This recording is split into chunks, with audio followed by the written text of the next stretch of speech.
Hi guys, good evening. I'm Hanser Cruz, a caregiver student. For today's video, I will performing how to baby burp. The baby, you should sanitize your hands.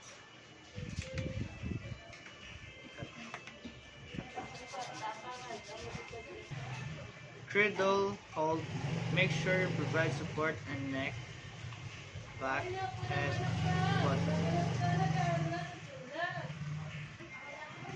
Lap hold, sit in your shams. Lap hold, sit in the chair with your feet firmly on the ground and place your baby in your lap.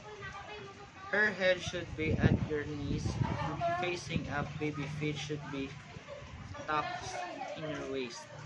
Hip hold, face your baby outward. Make her sit on your hip. You should wrap your arm around her waist.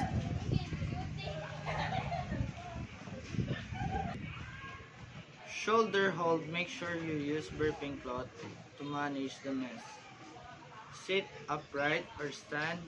Hold your baby against to your chest, getting tap or rub back to help her burp.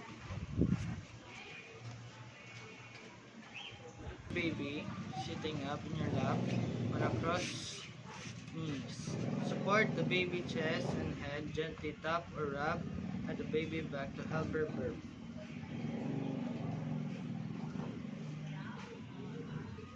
Start.